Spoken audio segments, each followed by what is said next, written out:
Yo, I like Donnie. I really do. Voted for him 3 times. Think he's the best person to run the country.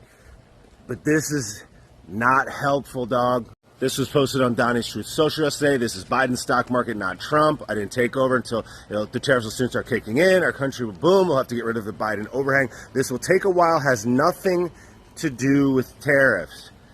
Come on, bro. He left us with bad numbers. When the move begins, it will be like no other. Be patient. Okay. First of all, I agree with the sentiment of the be patient and the fact that it will take time. I agree with that. I also agree that 100 days is not enough time to determine whether or not something is successful. Patience. But let's not just be cheerleaders here. Donald J. Financials here said that the stock market was his when it was going up under Biden because people were anticipating him coming in. And now that he's been there 100 days, he's saying that it's down because of Biden. Though there's some validity to what he's saying, to say that it has nothing to do with tariffs is just so inaccurate, bro.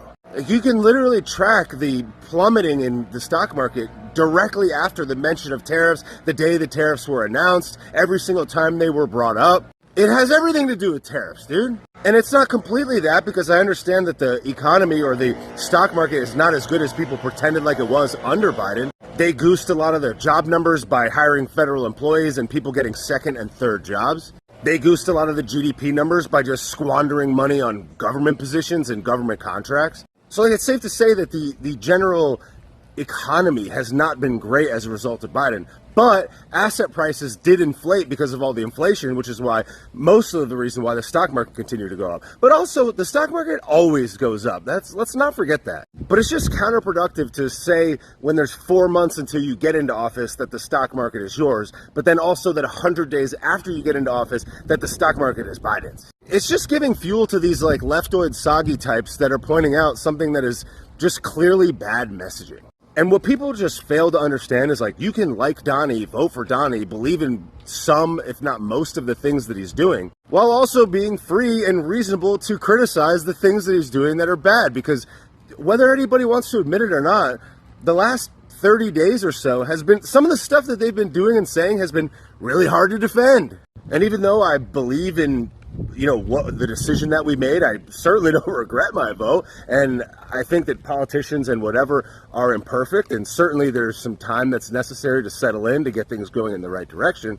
I'm not a cheerleader, and a lot of these people that will never criticize Donnie ever, every single thing he does is like an expert level troll or 5D check. Those are the people that you're going to see at the events, at the gala, getting the access, getting the press pass. I don't need that. All I need is the truth. What's important to understand is that we live in an era of the stock market that is headline driven, and also more than one thing can be true at the same time. The stock market is the general public sentiment about what will happen with a company's earnings in the near term. People will trade on the most random of headlines, and the line that I keep hearing from economists like Peter Schiff is buy the rumor, sell the fact. They hear the rumor, they purchase it up, and then when the actual thing gets announced, they sell it. So you could have a company's earnings go up, and the stock typically, or in markets of yesteryear, when the earnings were announced as growing, the stock will go up. But now they buy the rumor that the earnings are going to go up, and then when it actually gets announced that they did, they sell it. So it's a very, very weird and volatile market. And again, it's very headline driven. And since we know that the media, generally speaking, just hates every single thing that Donnie does, a lot of people that maybe weren't as afraid of what the tariffs would do to these individual businesses knew that the media would absolutely frame it up as he's destroying the earth. So they sell out. They sit on the sidelines for a little bit. They wait a minute and they buy back in, which is why you saw the market go massively down, but then come right back up. So to be fair, I think what he's saying is that the general fundamentals of the business have not changed as a result of tariffs.